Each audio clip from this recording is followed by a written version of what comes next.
What have I been watching over the past 2 weeks? Let's take a look.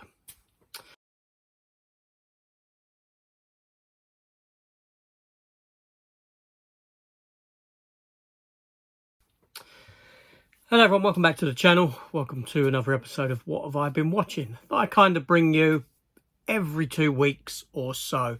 And it's been about 2 weeks, so I thought we'd talk about it. And I'm talking about films that are current, sort of cinema, or films that have recently been in the cinema. Stuff that I've been watching on TV, which no doubt I will later pick up on physical media anyway. And then the physical media titles as well. So let us get into it, and we will start off with TV, go to physical media titles, and I'll do the newer films last. So yeah, let's begin. So TV. What have I been watching? Reacher.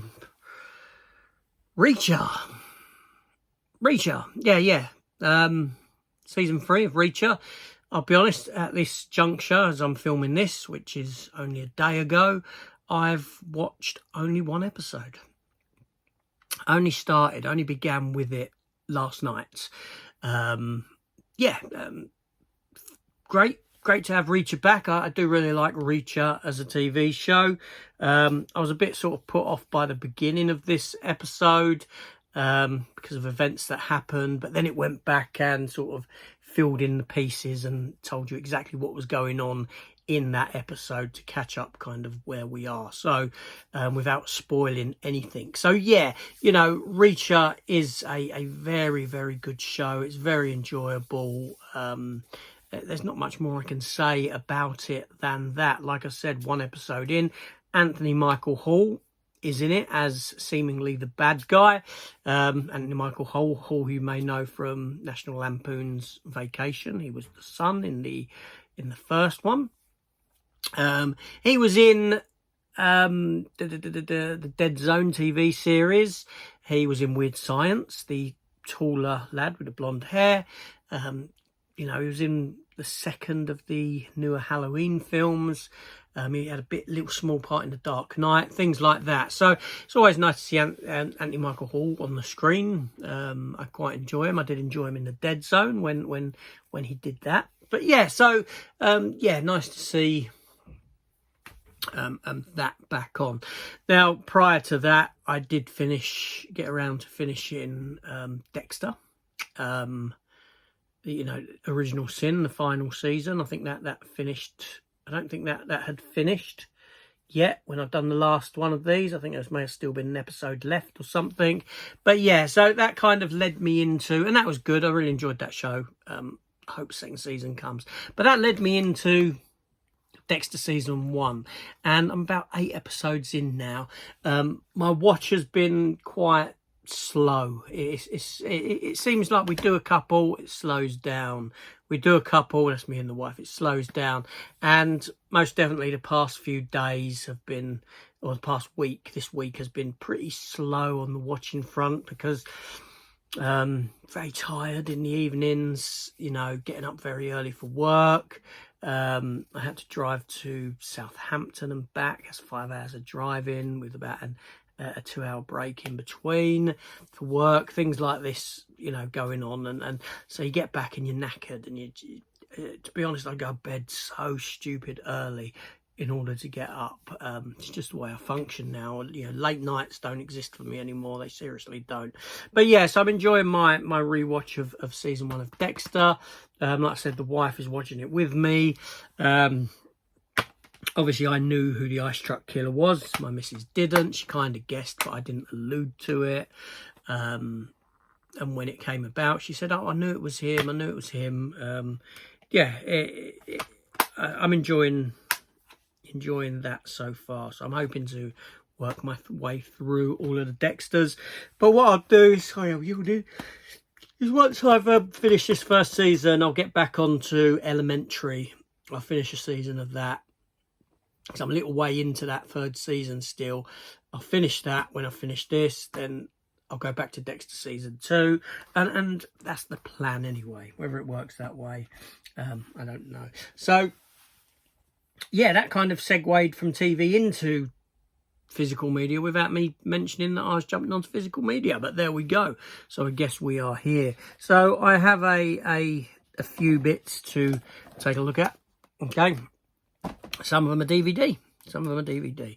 So first up we have The Gorge, which is a new Apple TV film, and I'll be honest, I really enjoyed it. You know, now, I had heard that the first half of the film isn't that great. It's a bit slow until they sort of get down into the gorge sort of a thing. Matt watched it over at Matt V's Movies. He said that it was good and I should watch it, so I gave it a watch. And do you know what? I really enjoyed it. Even the beginning, I had no issue with the setup and the character build-up and the way these two characters interacted across either side of this gorge, and you know, their relationship. I thought they worked well off of each other.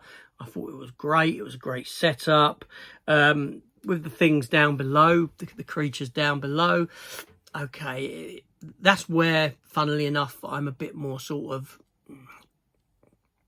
okay. I'm not kind of, you know, it sort of steps into this sort of territory that you sort of know, these sort of, you know, they're not zombies, but they might as well be, that sort of a kind of thing. But it's about these experiments that were going on, and you're having the fusing together of DNA of animal, plant and human, creating these sort of hybrid human things that are based off of people that gone missing down there, and this sort of weirdness.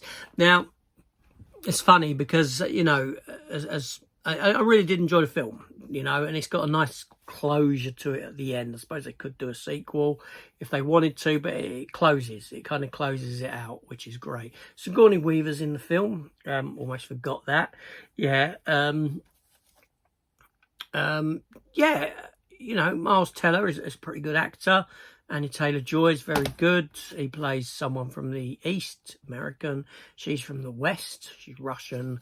And they're protecting, like I said, this thing. Now, the creatures, the humanoid things down in the depths of the gorge, they don't kind of sit right with me, in the sense that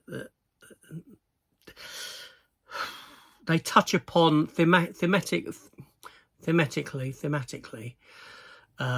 They touch upon things that I don't particularly like, and that's sort of paganism, the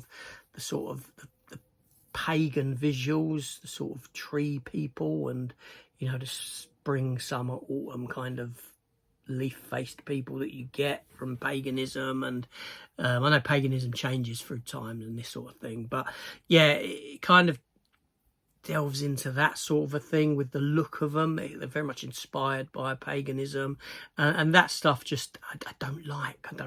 It just don't sit right with me. It leaves a bad taste in my mouth, kind of a thing.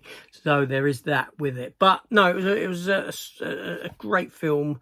I really enjoyed it. I didn't expect anything from it going in, and I came away having really enjoyed it. So there's that. Okay, so 4 more other pieces of physical media before we get on to what I've been watching elsewhere. So let's do this. We'll do it this way round. So first up was a steelbook that I picked up just the other day, and it was Drag Me to Hell. 2009 Sam Raimi horror film, which I'll be honest, I haven't seen in some considerable time, and, you know, I thoroughly enjoyed it. I thoroughly enjoyed my revisit for it. I will say that the 4K did look very good. It did look very good. Yeah, it's, you know, there's a couple of moments of visual effects that don't really stand up anymore. But for the most part, it's a very effective film. It is very humorous in what it does, in its violence, in the sense that, you know, Sam Raimi always has this air of humour in some of what he does. It does sort of hark back to some of the Evil Dead stuff in there, you know, with the geezer on the, you know, and the voice that's coming from him when people are possessed in Evil Dead. the old woman in it, at the moment she seems super strong at certain moments in the film, but my God, she has an unending flow of bodily fluids that just never ends. But yeah, it's a decent film. I enjoyed it. Next up, a film from my childhood, and it's Battle Beyond the Stars. Yes, Roger Corman's most expensive film, I think, $2 million, which basically went on paying for George Peppard and Robert Vaughn, who's in it, in almost an extended cameo. He ain't in it for long. Magnificent Seven in space. You know, it's... I like the film, and I used to watch it loads as a kid. It's not the most well constructed film, but it's a lot of fun, and it's got a great score by James Horner.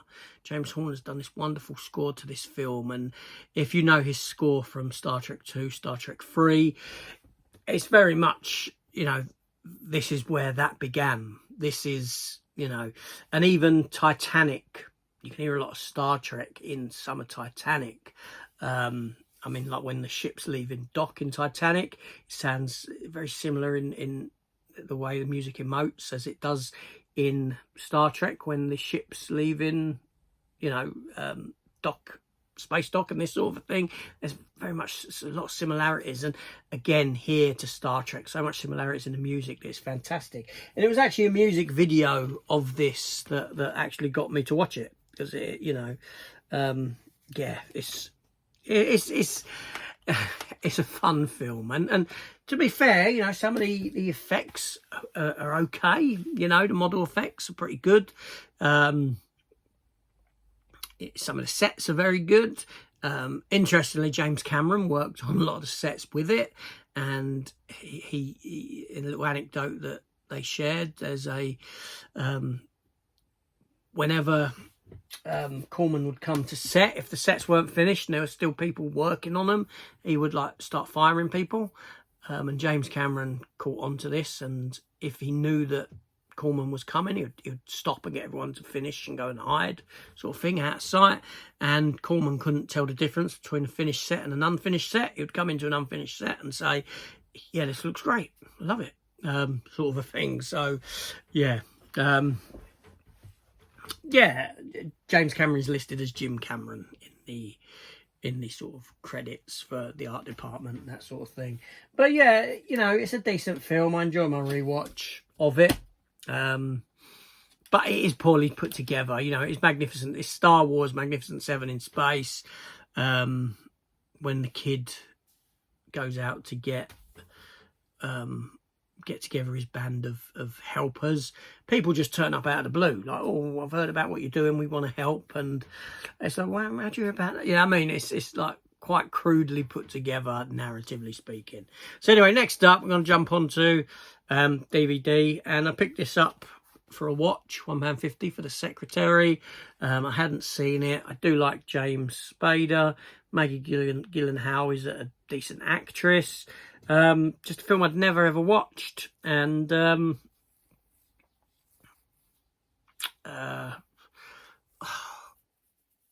don't know if I'd watch it again. I'm not sure on the film, to be fair.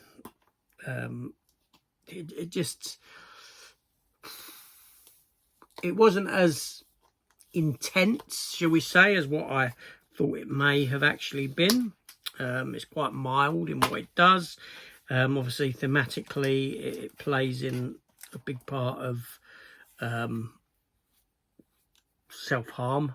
Is a big part of the theme of the film, and her getting off on, you know, trying to break away from self-harming to the point of someone else doing it to her, so to speak. Who's in charge in this relationship? It kind of seems to shift halfway through the film. Not saying that's a bad thing, just saying sort of what happens. But yeah, I'm not sure that I would ever be bothered to revisit the film again. That's all I can say. Yeah, nothing more than that really. But there we go. And then another DVD, because I'm just putting films out to watch that I haven't watched in some time, or haven't watched at all. And this film I haven't seen since the day of DVD. I don't believe it's got a Blu-ray, at least not here in the UK. And it's Multiplicity with Michael Keaton and Andy McDowell. Great film. You know, Michael Keaton's performances in this. Obviously, it's a film about this geezer whose life is so busy, trying to juggle work and his home life with his wife and his kid. It just doesn't work for him, and he has the opportunity to clone himself. So he clones himself, and then he clones himself again, and then you get another clone and a fourth clone. There's four of them. There's 3 clones and him, but each clone has a distinct, different personality. You got one that is kind of rough and rugged and don't give a toss kind of a thing. You got normal Michael Keaton, he's like an everyman. Yes, you get one that's a darker side of him. You get another one that's very sort of in touch with his inner feelings, you know, very sort of gay, shall we say. And then you get another one who's actually retarded, because one of the clones goes and gets a clone of himself, and with each copy you get, you know, when you copy a copy, it's that much worse kind of a thing. And I didn't remember that it went there. Obviously I doubt that you'd get that happening today. And yeah, it was just a lot of fun. I really did enjoy it. Directed by Ivan Reitman. No, Harold Ramis, sorry. Ghostbuster. You know, Harold Ramis, the Egon Spengler.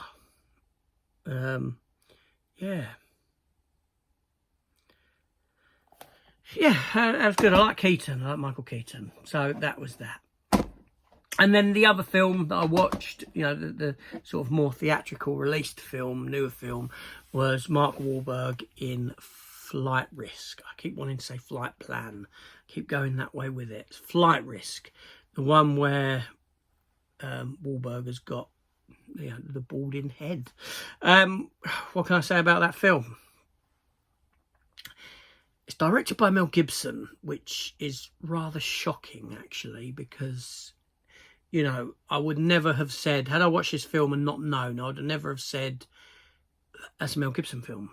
And if someone had said to me, that was directed by Mel Gibson, I'd have said, no, Mel Gibson's far better than that.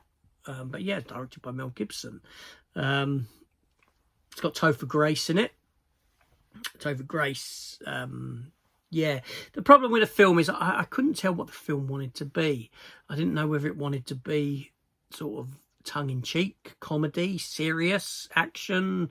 I couldn't... I think it's a tonal mess in what it does. There's a lot of, well, why don't you do this? Why are you doing that? You know, why wouldn't you uncuff him to cuff him? He's clearly the danger on board this plane, but yet you're keeping Topher Grace, who's the prisoner being transported, cuffed, in favour of cuffing this geezer. Take his cuffs off and bloody cuff. You know, there's all these sort of things in it that they could have just stopped what was going on when they knocked the geezer out the first time around, and they didn't, and it's very frustrating in that sense. It's quite a short film, which is pretty good because, you know, it doesn't hang around too long. But yeah, it's I don't know, Mel Gibson, Mark Wahlberg. I mean, Mark Wahlberg has worked with Gibson before on Daddy's Home too, so it may have been that's brought them back together. But, you know, I think Mark Wahlberg's better than this film. I think Topher Grace could be better than this film. And I think Mel Gibson's definitely better than this film as a director. Yeah, such a shame, really. But there we go. For all involved. Anyway, that's it. That's all I've been watching.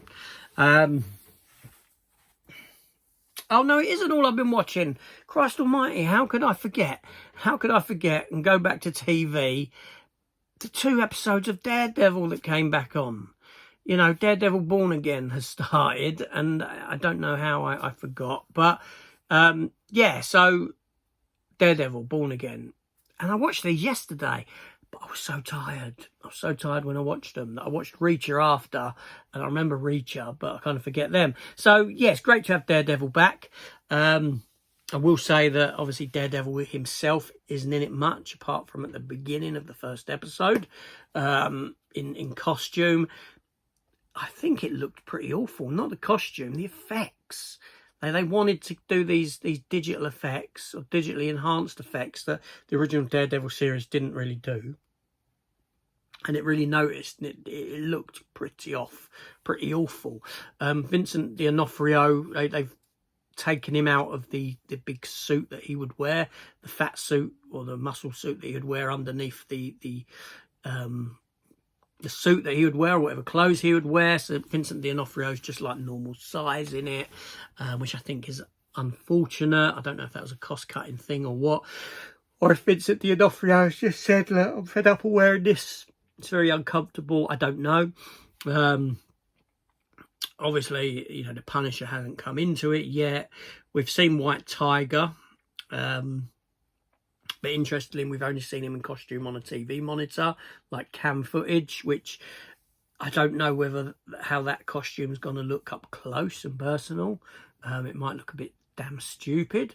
Obviously, like I said, Punisher isn't in it yet, but you've seen these coppers that are kind of taken to vigilantism and the darker side of vigilantism. And they've got Punisher skull tattoos on their wrists.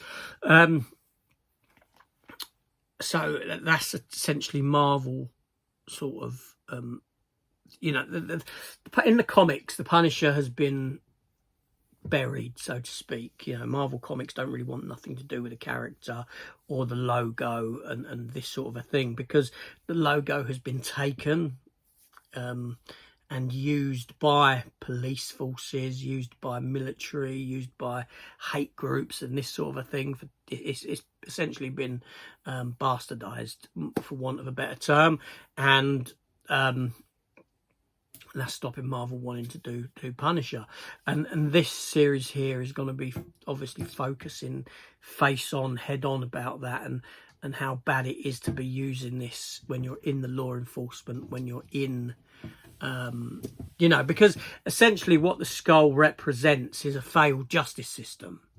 That's the representation of the skull on his chest, because the justice system has failed him. So it's not for people who are meant to be upholding justice to take this symbol and use it for themselves to do this sort of thing with. It kind of counter opposes what they're doing, if that makes sense. And that's what that's what that's about. So I am really, although I really like these two episodes, they were great, they were really good, they were, you know, some fantastic TV, some fantastic from Marvel.